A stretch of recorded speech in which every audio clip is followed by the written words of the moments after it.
Good morning, everybody. How's everybody doing this morning? And welcome to the Young Scholars Academy again, Saturday morning reading montage. And I'd like to give a shout out to the hostess with the mostest, and that is Benan and Amaya, not Daryl Moss.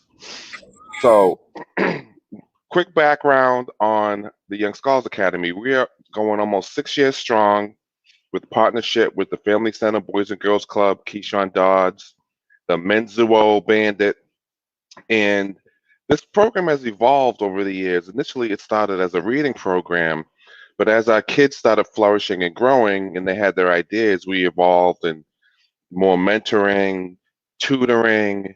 The basis has always been teaching our kids through Black education, 365 days a year, because they don't really get much of it in school. So it's our responsibility as a community to educate our kids. And we have some very precocious kids in the Young Scholars Academy. And we have two up on deck this morning who are going to read to us, Amaya and Maran. And Maran is going to continue with her story that she created herself with her imagination and creativity. And then we're going to follow up with Amaya. Maran, are you ready? Sure. All right, come on. Okay, so right now at the part where it's voting for Overpass Painting. And if you want to predict who's going to win, I'm going to give you the people that are going to get voted. So it's either Mike, Michael, Simon, or Lindy. So that's I'm going to tell you how. And now I'm going to read what the judge said. Okay, the judge said, has everyone voted for who they think had the best painting? Kids. Next vote goes to Michael, judge said again. Yay, Michael, says our kids. Kept going on by a few votes until it's 2-2. Michael gets the last vote, he wins. Simon gets the last vote, he wins. The last and final vote goes to Simon. The judge cheers Simon. Now it's 3-2 and Simon won. Wait, I won? Simon was both surprised and excited. Yes, Simon, go get your award, Lindy said. She finally didn't win. I was super happy that she didn't win anyway. Do you have anything to say about winning in this year's art contest? The judge asked Simon. Yes, I do, he answered him. Firstly, I want to thank the 3 people who voted me and am incredibly grateful for those who voted me. Secondly, I want to thank Lindy for helping me improve my art skills. She is the best friend anyone can ever ask for. Thank you. Simon spoke loud and clearly. As Lindy, Mia, and Simon walked to Lindy's house, they all felt that our bonds would always grow stronger. And Lindy thought, thank you, Mother, for making me the artist and kind sweet girl I am today. You are a great inspiration to me and everyone. As the 3 of them watched the sunset, everything felt quiet and calm. That is the absolute end. Oh, okay. Good. So, how many pages are in your story? 9. 9 pages. Nice. I have a little Say that again? I have a story that's like 18 pages. Okay, so tell, how many books have you written so far? So I just finished one for school, but I'm technically using it as one. So I finished like 2, and I'm working on another one. Okay, so what are you doing with your books? Are you looking to sell them? Are you going to get them illustrated? Like, what's the plan? Are you just writing content right now, just building up that? First, I just want to start writing a few drafts, and then if I think they're like good in the future, I may think about actually publishing them to the world. Nice. Now, do you put anything on your YouTube channel? I'm not really posting them because I don't know what to really put. Okay. Great. Amaya, you have any questions for Maran? Your story? Where did you get the ideas from? Good question. I just really felt like writing down the story because, like, I love authors and I really just wanted to make a kid's book because I like art, and some people are really good at it, while some don't really do good at it. But some really like it either way. So I decided making it. because of art and inspiration from Mo Willems. Mo Willems, I'm sure that's how you say his last name. From his author.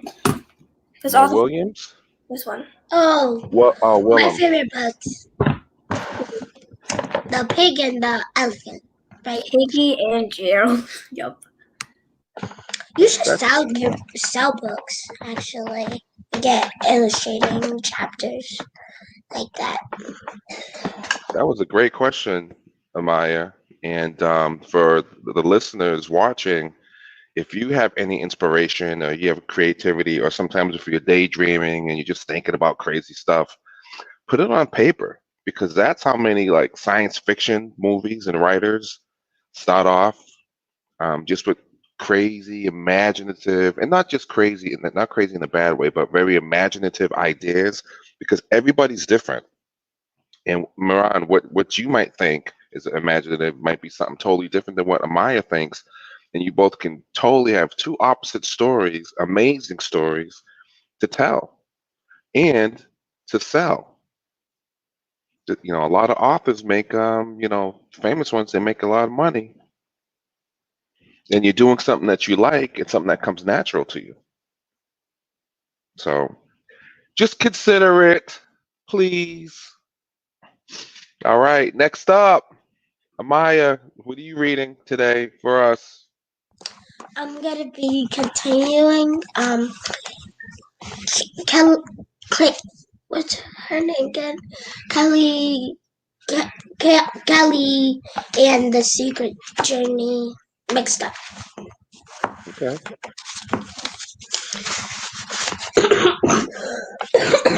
Oh God. Said his mouth was very full. Bran always puts every single one of his peas in his mouth at once. A fable is a story that teaches a lesson, I told him. In a fable, the lesson is called a moral. Many fables have talking animals instead of people. I know everything about fables because we talked about them yesterday and today in school. You're a talking animal, Rand said in a mean voice. Then Mom made him say sorry. Do you know the fate of the city mouse and the country mouse? I asked Brandon. Yes, he said.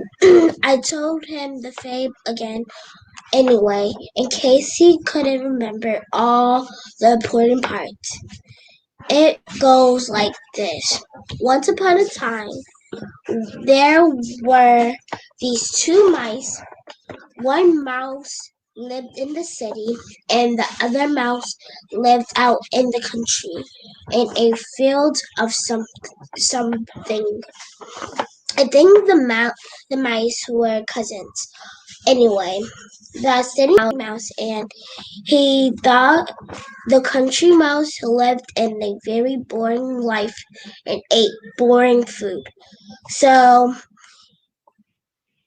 the city mouse said, let's go to the city and eat fancy food. And the country mouse said, okay.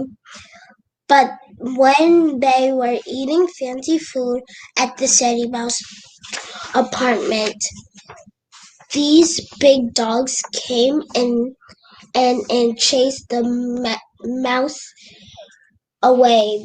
Then the country mouse said, I am in a dangerous place. The moral of the story is you should try to be safe even if it seems boring. I didn't tell the moral to Brandy because I wanted to see if he could guess it. Do you know what the moral is? I asked him. I smiled at him like my teacher, Miss Campbell, smiles at us when she really hopes we know the right answer to a question. I guess the moral is that I need to go away from the city. Bran said he was not even smelling one bit. He looked very unhappy and means I should move to the country. I should just move to Maryland with Dad. That's what I want to do anyway. I felt very shocked when Brian said that. That's not the motto, I told him. I thought he would have been good at guessing the right moral. What he said was not the moral at all. What he said was terrible. To you in your room, Mom said. Then she said, Kelly, baby, I will be right back. Mom and Brian walked out of the kitchen. I put a pea on my spoon, but I didn't want to eat it at all. I just sat it down on Brandy's plate. Then I pushed my chair away from the table. I went to my room to write in my journal. When I got to my room, I looked in my backpack to get my journal. I didn't see it. I tried to remember if I had put it somewhere else when I got home from Tiffany's. I looked beside my bed, under my bed, in my art box, and on my bookshelf. I thought maybe it had gotten smashed down, smushed down to the bottom of my bag. So I pulled up all my other books. Then I stick my head all in the way and into my backpack to make sure it was totally empty. I went into the bathroom to see if my journal was in the bathtub again. It had once before, and that is a very long story. Anyway, my journal was not in the bathtub. Right, right then I knew for sure that my journal was missing. I ran back into the kitchen. Mom was in there. She was washing dishes and talking on the telephone. I don't think she heard me come into the kitchen because she was listening to the phone and the water was whooshing in the sink. I heard her say something about traveling, so I thought she was on the phone with my grandma. Hey Pop, Grandma Hey Pop lives in Richmond, Virginia, and we travel a long way in the car to see her sometimes. After a few more minutes, though, I realized she was on the phone with Dad because she said, Thank you, Curtis. Then she turned around and reached for my dirty plate on the table. She looked toward the door and saw me, and she looked very serious in her face. Let me call you back, and just gave me a hug. When she did that, about a million tears popped right out of my eyes. Don't worry about what Brandy said. That's all I'm gonna read for today. Good job. Just wanted to let you know that word was Richmond, Virginia.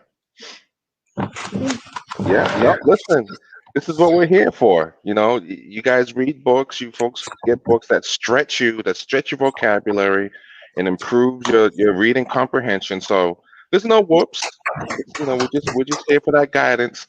But you may want to get some tea afterwards and put some Vicks vapor rub on your chest because I can hear that congestion on you. You got it. But great job. You know what? I love listening to your voices. I mean, everybody reads, they have a distinct sound, and it's wonderful and it's beautiful. So What made you choose that book? Um, because me and my mom was in Walmart, so when I was looking at the books, I saw like these two beautiful books, and it was with black girls. So I took that book, mixed up Secret Journal mixed up, because I think I did that before, and I got another book, Jaden Jones. So that one is like a cooking book, like she makes like family sleepover scientists. Oh, I like the illustration on that. That's good artwork. Yeah. And then sometimes I would like probably like I'm kind of working on this book. Is Go Girl. Okay, nice. Is what like colors in it too. Like you can color in it. And then, Activities. yeah, activities. And then I got this book. Sometimes I write in it, or like probably like write different stories, or like make my own imagination. Miran has a question. Miran, you have a question for? Nice, nice. Well, today it looks like it might be a short version of the Young Scholars Academy. I mean, we're here, rain, shine, or snow, right? And Yes. sometimes we've got tons of boxes of great readers, and it's a Saturday, it's the morning time, and I know we're cutting into Miran's Cheetos and donut time, but we are very. Oh, Mr. Moss has a book. I like to read too. Okay, I'm sorry, sir. I like to I'm not read. sorry, but go ahead. And then I'm happy to announce that both Aaliyah and Ayana will be signing on in a few minutes. Ayana Oh. woke up, she was sick, and she's saying a story. So I think they watched it offline, but they're about to come on now and read. So that's what's up. So I have a book. Just so folks know, if anybody needs books, we have books. Shout out to Vanessa Pabon Hernandez from Channel 57 WGBY. They donated a box of books. So really, really, really good books. So if anyone's interested in books, please just inbox me, or you can inbox us at the Young Scholars Academy of Springfield. Just go to the page, send a message, or you can go to On Deck TV, send a message, tell me where to deliver the books or send the books, and we'll get them to you. But next Saturday, I'll show all the books so people can see what the inventory looks like. This is one of them. It's called Aunt Flossie's Hats and Crab Cakes Later. So while we're waiting for them to come on, what we'll do is I'll go ahead and I'll try and read this book. I don't read as good as Amaya and Miran, but bear with me. So if I get stuck, I need you guys to help me. Cool? I see the head nods. Here we go. I guess I'll put me in the big box. All right, again, Aunt Flossie's Hats and Crab Cakes Later. Here we go. And Rob, no jokes if I get stuck. I'm just writing them down so I can post them on Facebook later. On Sunday afternoons, and we go to see great books and pictures and lamps and pillows, plates and trays and old dried flowers, and boxes and more boxes.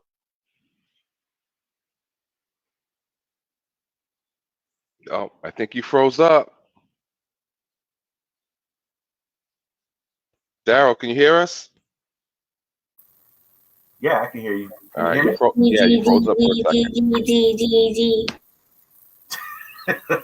Got jokes. Here's the illustration. Here we go. I'll just read it. Here we go. On Sunday afternoon, when Sarah and I go to see Aunt Flossie, she says, "Come in, Susan. Come in, Sarah. Have some tea and have some cookies. Later, we can go get some crab cakes." We sip our tea and we eat our cookies, and then Aunt Flossie lets us look in our hat boxes. We pick out our hats, we try them on. Aunt Flossie says, "These hats right here, these are memories, and each hat has a story." Hats. A stiff black one with big, bright red ribbons, and a soft brown one with silver buttons. Thin, floppy hats that hide our eyes in green or blue or pink or purple. Some have fur and some have feathers. Look, this hat, this is just one smooth, soft rose. And here's one with a trillion flowers on. Aunt Flossie just has so many hats. One Sunday afternoon, I picked out a woolly winter hat, sort of green maybe. Aunt Flossie thought for a moment. Aunt Flossie almost always thinks for a minute before she starts a hat story. Then she sniffed the woolly hat. Just a little smoky smell now, she said. Sarah and I, we sniffed the hat too.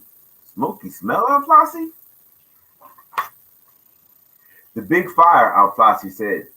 It was the big fire in Baltimore. Everything smelled of smoke for miles around for days and days. A big fire. Didn't come near our house though on Central Street, but we could hear the fire engines racing down St. Paul. Horses, hooves, clattering, bells, whistles. Your great grandma and I, we couldn't sleep. We grabbed our coats and hats and we ran outside. We were worried about Uncle Jimmy's grocery store. We were worried that the terrapins and crabs, the big fire in Baltimore. Aunt Flossie closed her eyes. I think she was seeing way back a long time ago.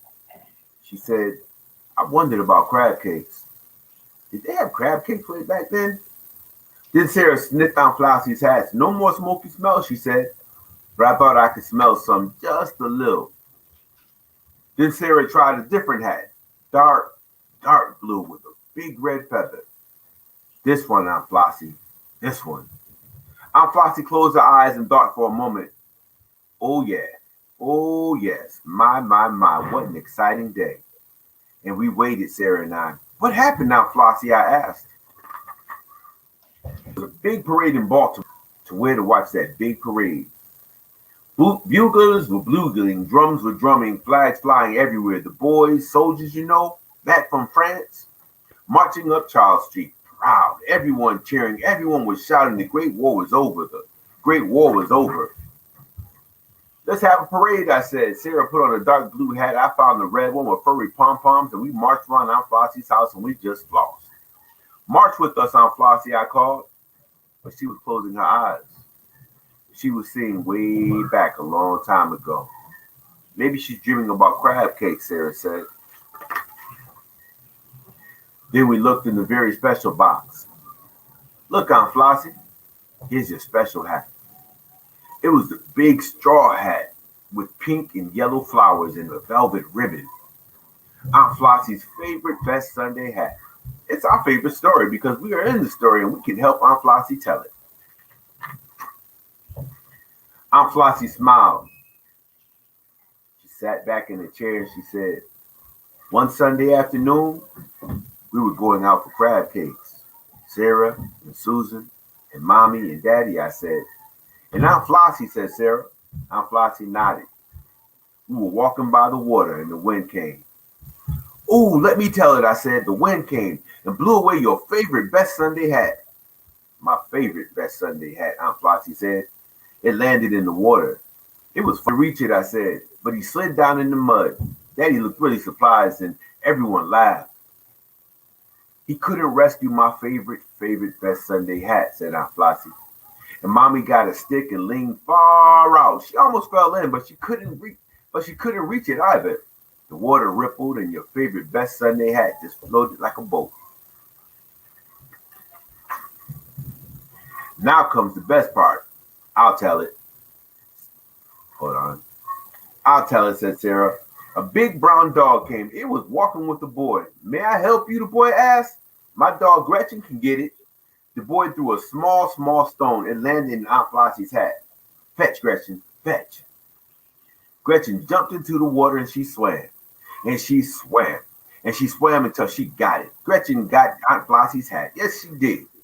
Hooray for Gretchen. We all jumped up and down. Hooray for Aunt Flossie's hat.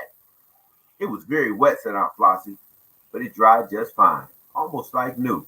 My favorite, best Sunday hat. I like that story, I said. So do I, said Sarah. And I like what happened next. We went to get crab cakes.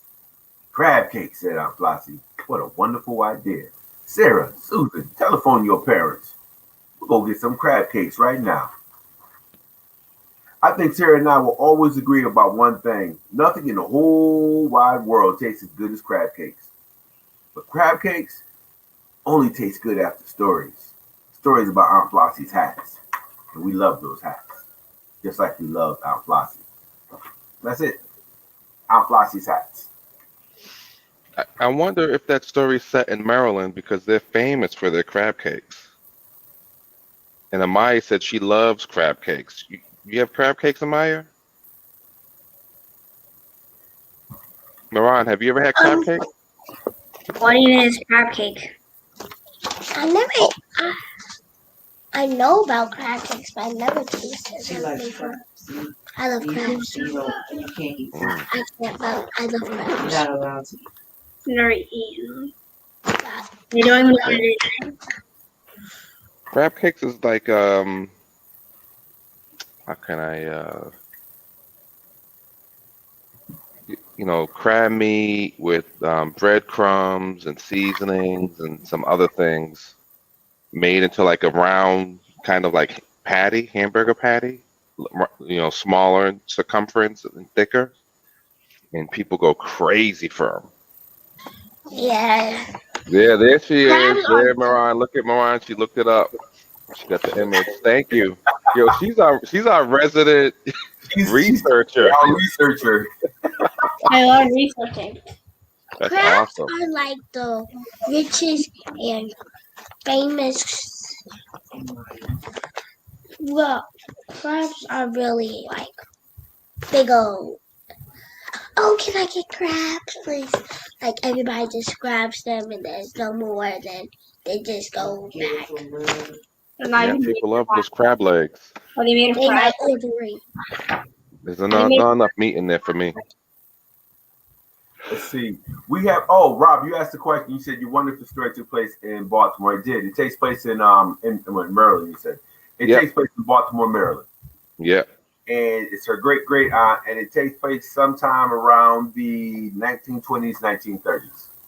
Yeah, they said after the Great War, so I'm wondering if the First World War or if it's that time, it's the second. No, if it's the 1920s, it's the first.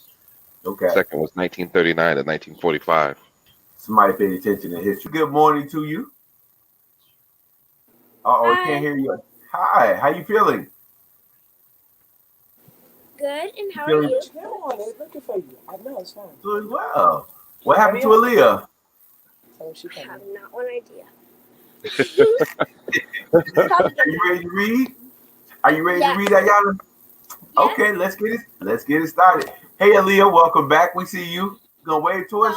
Hi. The book I will be doing. Hold on, Ayana. Ayana, 1 second. Hold on. I'm gonna put Aaliyah in the spot. Aaliyah, can I get a smile? A half a smile. A little bit. You know I love your smile. A half a smile. I see it in there. I see it. There we go. That's my girl. Go ahead, Ayana.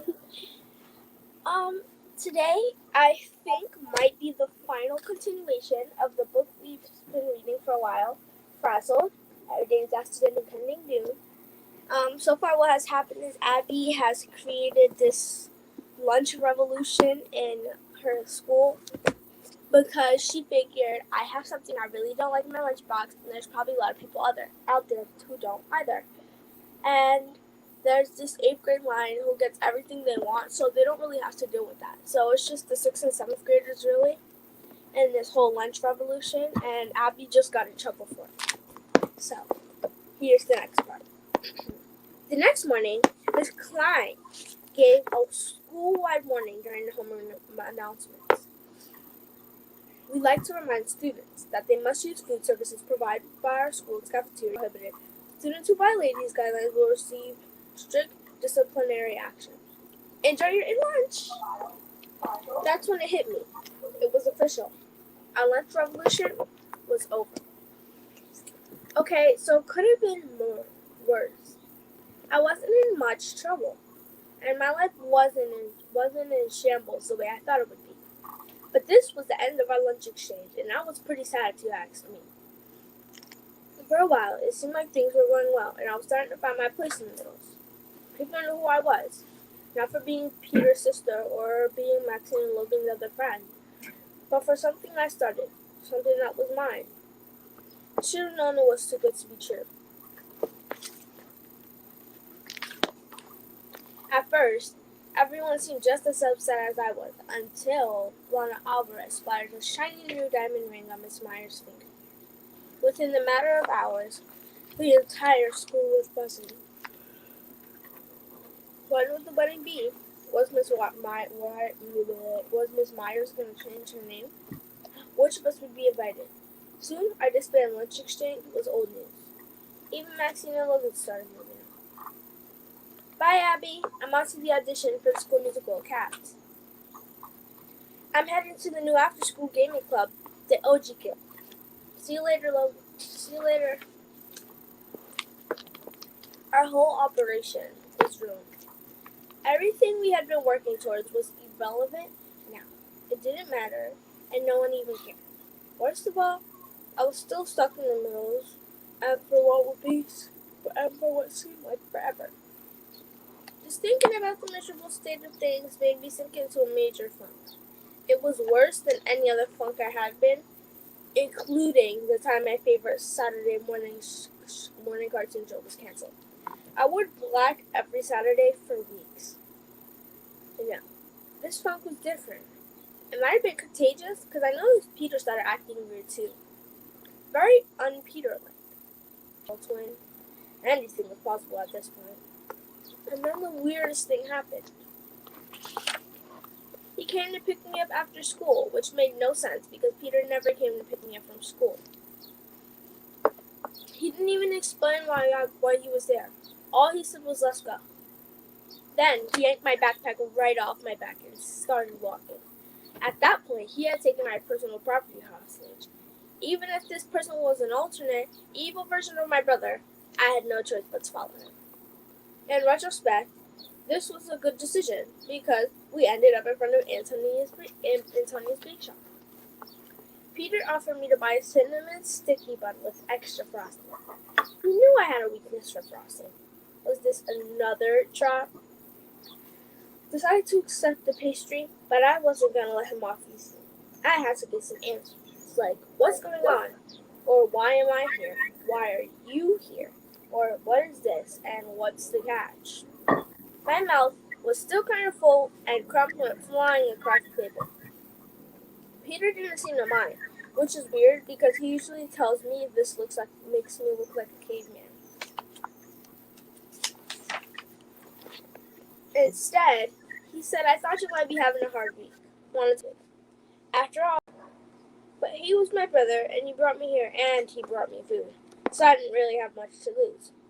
I just needed to relate to something that we both understood. I started to explain. We'll take this pastry. With just the right amount of sugary sweetness, a balanced frosting to dough ratio, and the perfect combination of flavor and texture, the pastries at Antonia's are the best. Everyone knows. But you know who we never think of? The sad little reject pastry who gets left in the back of the bakery. What? Peter said.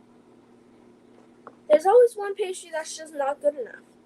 It's either lopsided or doesn't have enough chocolate pieces or it's burnt on the side.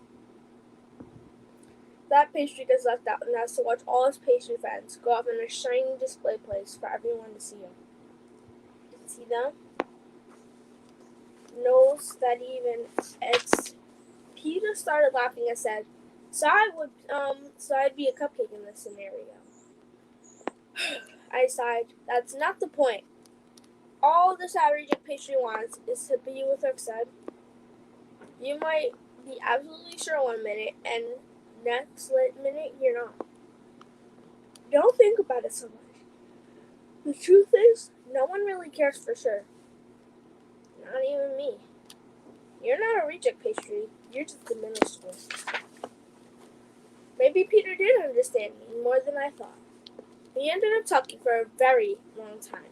So long that Peter got a text from Mom saying that if we don't get home soon, she wasn't going to let us in for dinner. Here's the exact text. Where are you? If both of you aren't home by dinner, I'm not saving you any. XOXO, Mom. Once we left the bakery, I noticed that Peter was carrying a pen. He said, here. this is for you. For lunch tomorrow. Did he know what happened to the lunch exchange? Did he know it was my idea? Before I got the chance to ask, some members of the high school varsity soccer team spotted us waiting at the bus stop and offered to give us a ride home. Sometimes being Peter's sister did have some perks. Back to school, the 8th graders continued to rule the cafeteria with an iron fist, and lunch ladies continued to let them. I made some formal complaints. Not some, but I filled up the whole box. And nothing.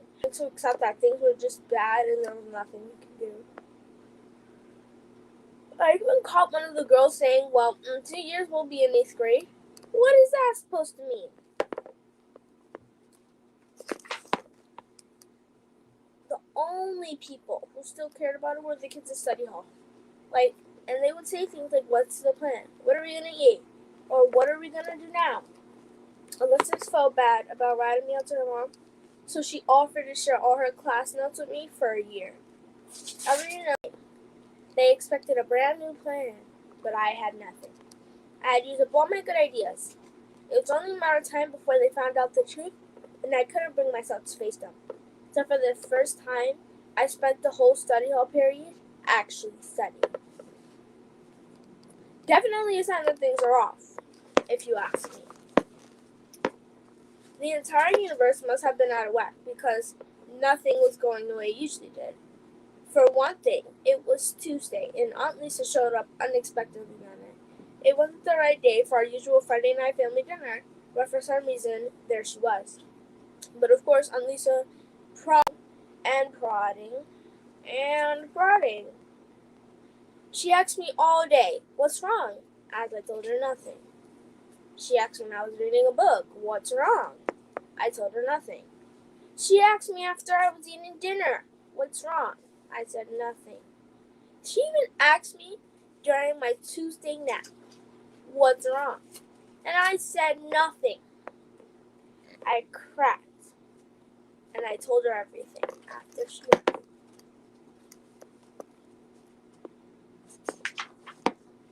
I hate the middle school. Nothing is going the way it should be. My lunch revolution is over. The lunch revolution was the only thing that I figured out was my thing. And I kept going on and on and on and on. Until suddenly, she said, well, sounds like you tried something and it didn't work. That's okay. Not everything has to work out. And suddenly, she leaned in, she whispered, and then she winked. What did that mean? What was the point of doing something if you knew it wasn't going to work out? Wasn't the thing working out the whole point of doing the thing? She could probably tell by the look on my face that I wasn't buying it, but all she said was, you'll see, in a totally vague and cryptic way before disappearing into the background. Probably to commune with nature or something like that. Maybe Aunt Lisa really was nuts. In fact, I was starting to think that all adults were actually nuts, especially the ones running Poindexter Middle School. Even though most of the students had already dismissed the idea of reviving our lunch revolution and staging some kind of cafeteria uprising, the teachers at the school would just not let it go. It was like they were paranoid that the school was about to descend into chaos and anarchy. One morning announcement wasn't enough for them. They had to remind us constantly. The number of signs about the cafeteria rules and regulations practically tripled overnight. Talk about wasting paper. And they all said really stupid things like, fact, lunch always tastes better if it's your own. Miss Skelter must have realized that the whole thing started under her watch, and she still intended on punishing us for it. One day, instead of letting us work on homework like she usually did, a ranting tantrum. Hold on, I said. Miss Skelter, this is not fair. I cannot, and I will not be silenced. I will not be silent. I have to say something. Not just for me, but for all of us. The way things are, it doesn't feel like anything is ours. Sometimes the school acts like we aren't important and no one notices but us. It's not right. Isn't it our school too? This is our first year in middle school. Everything's confusing and different and just so weird. We barely have a place in here, and lunchtime is supposed to be ours. No one pays attention to what we want. We shouldn't be able to say what we want and think about how they have to feel. We shouldn't have to have a voice. Don't we have the right to be heard? I said in a sassy tone. As I stood there in front of everybody, I felt like a strange tingling feeling. Like a nervous but excited spark. I had everyone's attention. What I was doing didn't matter to me. It mattered to them. We had all been denied access to decent cafeteria food and conned out of our best snacks by 8th graders who unfairly rushed aside trying to go lunch late. Someone had to say something, so why not me? I have to say something, not just for me, but for the kids around me and that creaky classroom trailer. For the kids sitting in all the other classrooms around the school, for the next generation of kids, for the future. That's when it crossed my mind. Maybe this was my calling. Maybe this was my thing. I was the voice of the people.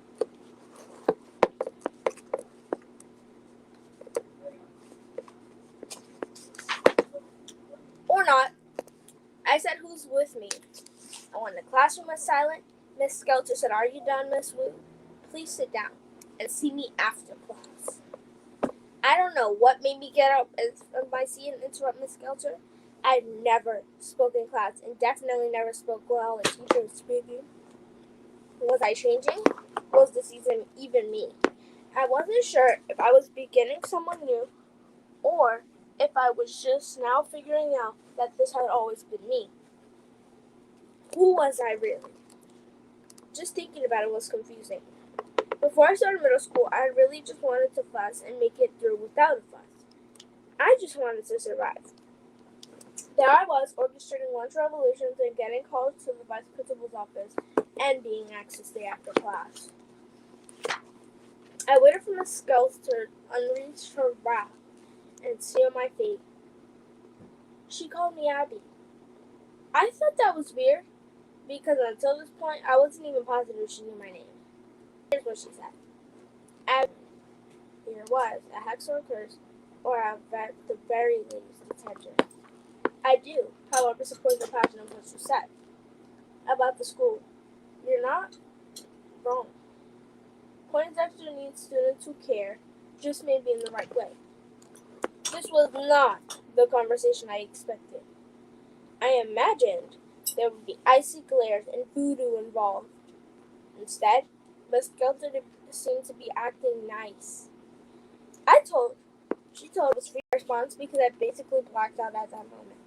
I can't regain my composure or normal mental frictions until about 2:20 made it into my next class.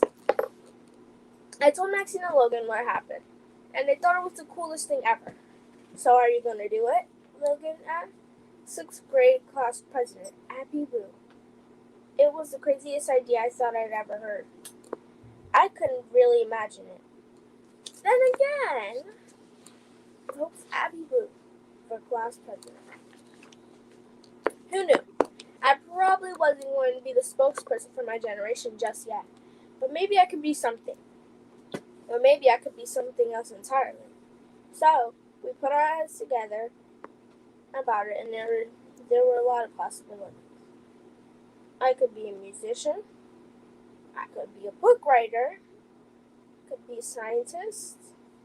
Could be a motivational speaker. Or I can even have a column in the news. After a while, we ended up imagining a future with transportation pods, teacher holograms, and robot dogs out of nowhere. That sounded like way more fun anyways. I didn't know though. Maybe Peter is right, and it's about finding one capital T thing. Maybe it's more about just doing something that you care about and just doing things plural. Well, what do you think? Maxine said. Despite what Aunt Lisa says, I know I'll never be good at meditating.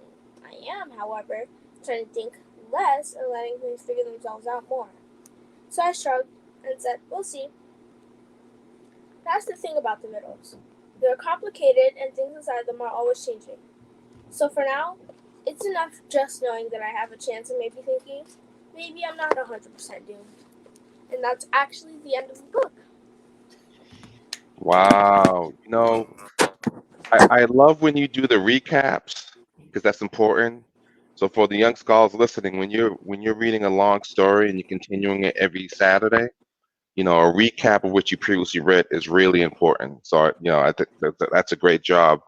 Another thing is when I noticed when I was listening to you, when you read the word sassy tone, you had a little facial expression like you were just acting out what a sassy tone, what your face would look like if you had a sassy tone. I thought that was funny. Any other comments or questions from the group? Great read, great read. You had me laughing at certain parts. I thought it was hilarious. I actually did that when I was in high school, I wasn't in middle school, I was in high school, kind of got up and felt like I was speaking for the entire class. So there were parts of the book I can relate to when you think you're about to get in trouble and they actually give you, pretty good suggestions or advice on how to go about doing it the right way. Great job. Can you hear me? Okay. Well, thank you, Ayana. No Aaliyah, problem. are you ready? I'm sorry, what were you saying, Ayana? I didn't mean to cut you off. Oh, no, I was saying no problem because you said thank you. Okay. And our last, saving the best for last. Aaliyah, you ready? Yeah. Come on, Smiley. So again, I'm reading the same book that I read last Saturday with the Might of Angels.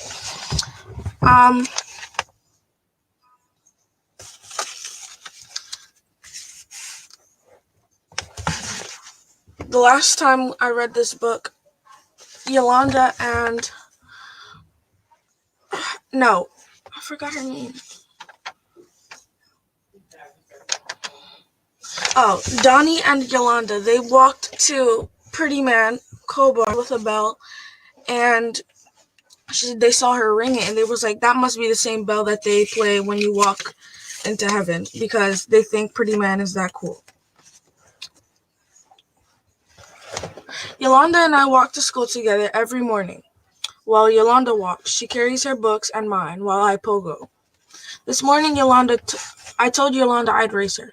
No fair, Yolanda said. You're wearing overalls, and I'm in a skirt. I can't run in a skirt. And I'm carrying a bunch of books. I'll give you a head start. What if I trip or get my clothes dirty? My mom will put a wooden spoon to me when I get home. Poor Yolanda. She's as fast as a runner as me, but hardly ever gets to run for real because of wearing skirts and dresses every day. I mean, she can sort of run, like when a car is coming and when we're trying to make it across the street, but that's not fun running. Today I agreed to walk with Yolanda. Okay, me and you together. Even though Yolanda's feet couldn't run today, her mind was working fast. We're early, Donnie, she said. How about we go again past Pretty Man before bathing just to see? I've never been by Pretty Man in the morning, other than on a Sunday with my family. I already disobeyed Mama and Daddy once by going to Ivory Town without them. I don't think we should, I said, wanting more than anything to go see those kids going into that pretty building with its pointy trees and diamond fields, all under the morning sun. We'll just pass by the back like before, Yolanda said. We won't even stop this time to look. We can just keep walking. We got near enough to the school to hear the bell that was ringing to welcome the students. The same girl before that was ringing it too. She looked so proud and happy to be holding that bell. That bell's rounded tone seemed to be calling me. Saturday, May 19th, 1954. Diary book. Mama says there's not enough time to make me a fancy dress for the stepping up ceremony. So today we went downtown to Milterton's department store to buy me a dress. The whole thing gave me a bad case of how comes. That's when the questions pester me and not let go. How comes are like flies. As soon as one how come shows up, more follow. How come the sales lady wouldn't let me try on any of the clothes? She made Mama hold up each dress in front of me. Same for shoes. Mama had to trace my going in and out of the dressing room, appearing new time, each with one of the new dresses on, and her feet in new shoes, seeing if they were her size. How come Mama didn't tell the sales lady that she can't know something fits unless you put it on your body? How come Mama hushed me when I started to say this to the sales lady myself? How come Mama had held my hand so tightly the whole time when we were in that blasted store? She was nearing to crush my fingers in her grip. All I could think about was how the blood was being shot from my pitching hand. How come Mama's voice changed from strong to scared whenever the sales lady spoke to her? How come Mama never once looked the sales lady in the eye? We settled on a pastel dress with a rounded white collar and a black patent leather shoes and ankle strap. The dress had a label that described it as Peach Mabella. I stood very still in front of the store mirror, my arms wide like a scarecrow, while Mama held up the dress and shoes in front of me. Right then, I wanted to do something that would have made Mama punish me from here till forever. I wanted to spit, first on the sales lady, then on the dress, then on the insides of each shoe. I know how come I wanted to spit too. Was it fair that I couldn't try on the dress, ugly as it was? It's a good thing I held on to my spit. I didn't think there was enough of it inside my mouth to show how mad I was. The white girl came out of the dressing room wearing the same pastel dress. We both stood in front of the mirror. "Oh, Mother," squealed the girl, "this dress is dreamy. I'll take it." She was so happy and twirling in the same dress my Mama was buying for me. How come the white girl's mother told her they would not be buying the pastel dress? When I cut my eyes and looked hard for a moment, I knew that girl. It was the girl from the Pretty Man Colbert, the bell ringer girl. It's too bad her mother wouldn't let her buy the Peach Mabella dress. It looked too good on her. Her hair is pastel to match the dress. All with that twirling, she made the dress come alive. But as my Mama was folding my Peach Mabella into her built-in shopping bag, her Mama was forcing to put the other Peach Mabella dress back on the hanger and onto the dress rack. Later, I heard Mama tell Daddy we'd be eating Goobert's peanuts for dinner till September since they'd spent so much money on that stupid dress. Daddy said, "I'll eat peanuts till I'm older than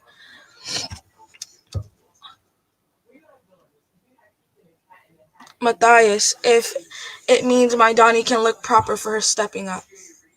Sunday, May 30th, 1954. Diary book. Shepherd's Way Baptist Church has to be the loudest congregation in all of Lee County. Service starts off slow, but as the Reverend works up his sermon, all the amens and hallelujahs can be heard all the way. This morning, the Reverend talked about integration. He even took out the newspaper Daddy had shown me and read from part of his sermon. He rattled the paper and turned it into a fluttering fan to cool himself off. "This is the truth, right here," he proclaimed, "in the New York Times from a week ago, last Tuesday." Seems everybody had read the same article Daddy had shown me, and for everyone who hadn't, the Reverend spelled it out for them. Chief Justice Earl Warren from the Supreme Court says separate, equal educational facilities are inherently unequal. The amen started up. The Reverend flapped and fluttered the New York paper.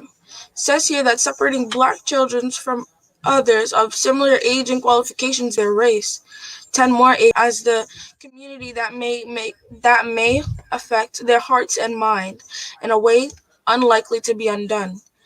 You would have thought the Reverend was announcing that the Shepherd's Way Choir was getting new silk robes with gold trim. "Glory be," shouted Miss Ellis, our choir director.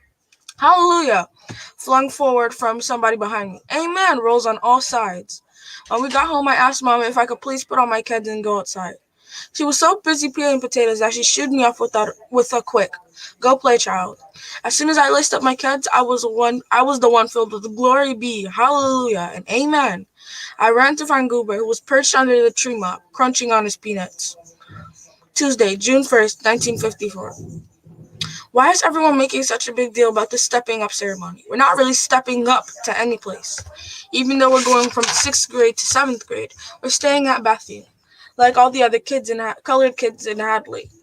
All we're doing is stepping over from the elementary division to the side of the building that faces Monroe Street to the middle school division, the wing that lines Crossland Avenue. We're stepping over to more chewed pencils, more stinky bathrooms, more books with missing pages. And did I mention that Bethany does not have a library? Wednesday, June 2nd, 1954. Diary book. Today, as long as Yolanda and Roger and I took the test Mr. Collin described to us last week. It started off easy enough. I was even humming when the saints go marching in, just to stay awake. I wrote boxes and filled in blanks without answers too. The test was easy as cake, but it started to feel hard somehow. It was when my mind began to stray that this happened. I looked around the other kids in the classrooms and wondered, what is this test really for? That's when I struggled with one of the answers. One question I will never forget. Provide a word with the beginning letter M that defines a powerful force and propels a tumultuous fashion.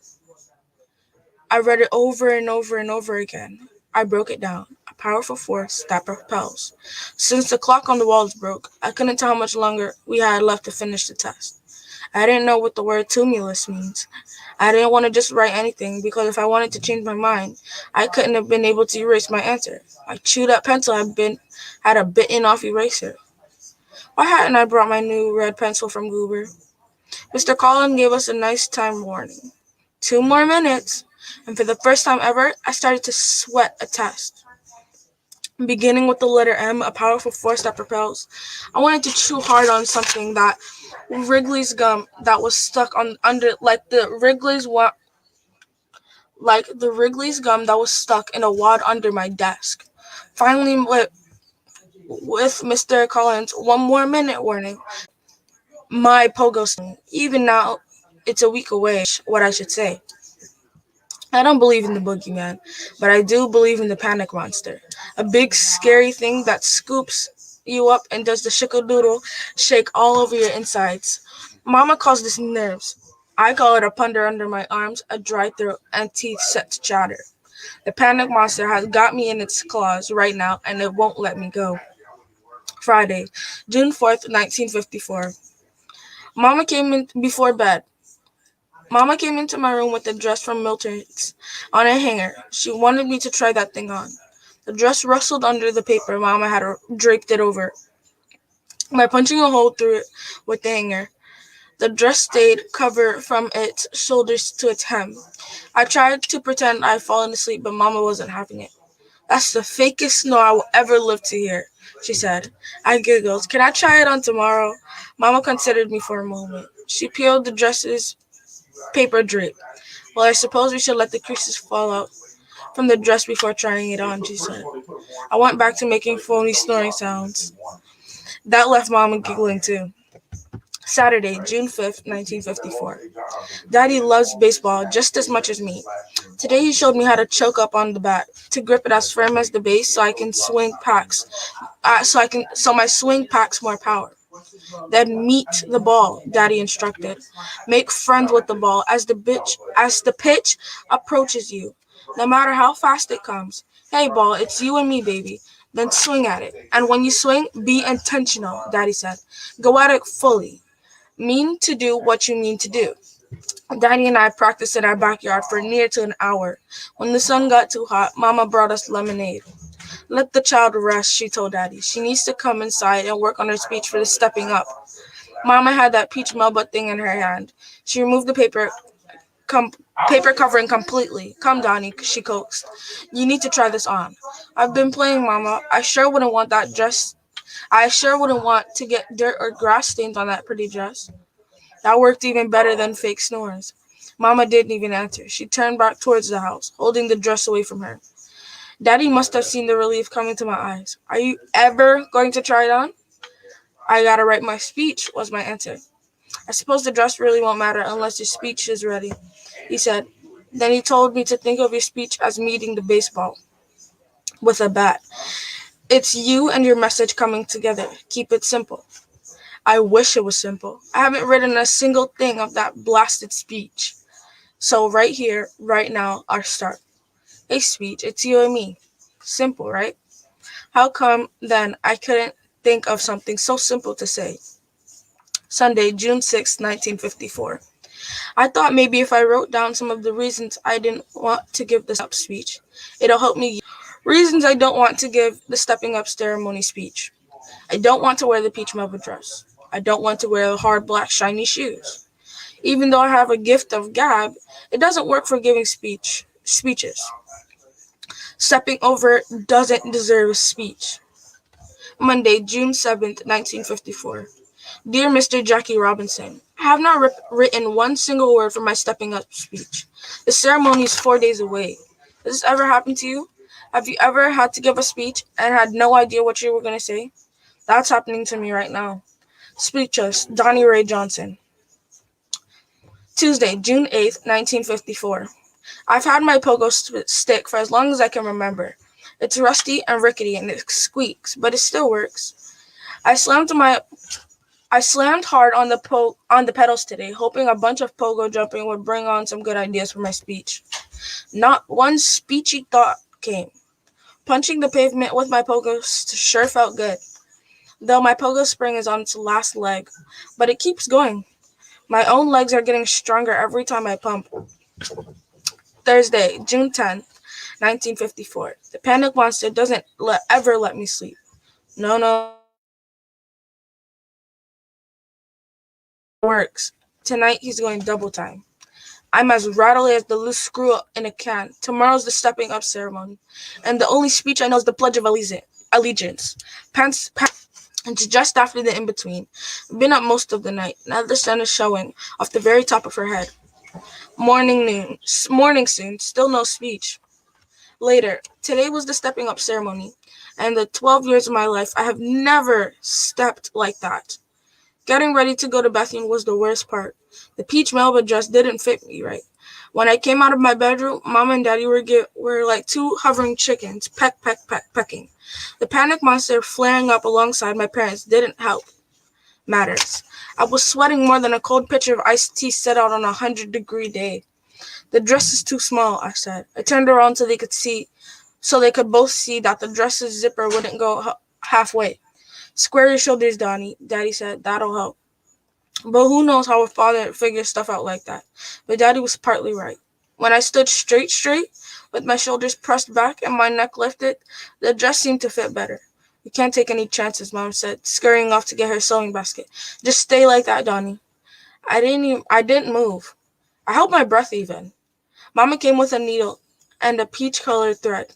She started stitching from the places where the waist of the dress joins my body part of the dress. Mama sewed me in. The only thing that was closer was my skin. I have other dresses I could have worn, but they're homemade and plain, and I knew Mama and Daddy were set on making me wear that dress from Milterton's. Besides, I don't dare challenge Daddy and Mama. Not ever. So I let Mama do her needle and thread busy work, up the length of my back. When Mama bit off the final tail of thread, I still had my shoulders flexed and my neck stretched as straight as my pogo stick. It got worse. Mama wiped down my new shoes with Vaseline to make them even shinier. Isn't patent leather shiny enough? Next came my face. Same Vaseline, same high shine on my forehead, cheeks, and nose. Then there was talcum powder to keep you dry, Mama explained. I coughed and coughed as Mama doused me with that thick talcum. The powder helped dry my sweat, but this time we left, I was a ginger snap cookie decorated with powdered sugar, sewn up in a peach Melba peanut faster than a head grabs a kernel of corn. No eating before you're about to give a speech. It weakens the voice, dulls the smile. We walked to Bethune like always. On our way, we met with Yolanda and her mom and Daddy. You look good in that dress, Donnie, Yolanda said, but you're walking funny. I didn't answer. Between the talcum still rising off me and my peach Melba trap, I could hardly breathe. The whole school, all 472 students and their families, filled every corner of Bethune's gymnasium. Night crawlers in a can had more room than we did. All squeezed together in that hot, cramped place. There were 3 chairs on the stage, where me, Yolanda, and Roger were meant to sit before delivering our remarks. Yolanda and Roger settled in their seats right away. Didn't dare sit. One bad move in this dress and the peach Melba would be done for. I'll just stand, I told Mr. Collins. Suit yourself, Donnie. Roger spoke first, then Yolanda. They each said their short thank yous to their families and teachers and talked about how glad they were to be stepping up to 7th grade. All I could think about was the Pledge of Allegiance and the peach Melba dress that was now choking me. The talcum powder wasn't doing its job. The panic monster has a way of killing anything that's the least bit helpful. So I was so overcome with terror that I couldn't even remember the Pledge of Allegiance. The words kept filling me up. I pledge allegiance to perspiration. Then came the panic monster. For the 10th time today, sharp claws lifting me up from the puddly place under my arms as his loud thunder shake rattling inside my head. Mr. Collin announced that I was the 6th grader with the best grades. That throughout my time at Bethune, I showed very bright promise, and that I had brought honor and to Mary McLeod Bethune's legacy. I made my way to the very front of the stage, still not knowing what I should say. Our school has no microphones or fancy equipment for speaking, so it was just me and all of those people. Then me and all those people sucked in a loud breath when my way too tight dress busted its seams. Mama's sewing stayed put in the back by the zipper, but the dress had split open on each side. Thank goodness for my undershirt, but at least I had no skin showing. The dress was no doubt torn, but not only did I step up at today's ceremony, I also stepped over the place on the stage where nobody could see the rips in my dress. Then quickly those Vaseline shoes would take me. I stepped off that stage into a far corner. Mr. Collin didn't try to coax me back with the other speakers. He just left me to my spot. He came to the front of the stage and started applauding loudly. Everybody joining him, including me. Thank you, Roger, Yolanda, and Donnie, he said enthusiastically. And there it was. It's been for weeks. No speech. The peach Melba from the Miltertons had saved me. The panic monster had started to let go. It slowed its rhythm. At least I could breathe regular again. As a top student in 6th grade, I got a college new to me, and very showing my undershirt, and keep my free arm pinned to the other side to conceal the rip there. Afterwards, for a special treat, Daddy took me, Mama, and Goober to the Woolworths food counter. There's no color section at Woolworths. That place is whites only all over. All we can do is order our food and leave. We can't sit and eat with white customers. We can't even come through the front door. There's a back entrance for Negroes. When the waitress asked what we wanted, Daddy gave the order. We don't have special treats from Woolworths often, but when we do, I usually get an egg cream. But Daddy said for this occasion, Donnie gets a banana split. As soon as we got home, Mama took a seam ripper to the back of the dress and released me. I don't know why she was bothered to put that dress back on its hanger. I would never wear that peach Melba again. That's all I'm going to read. That's such a great story.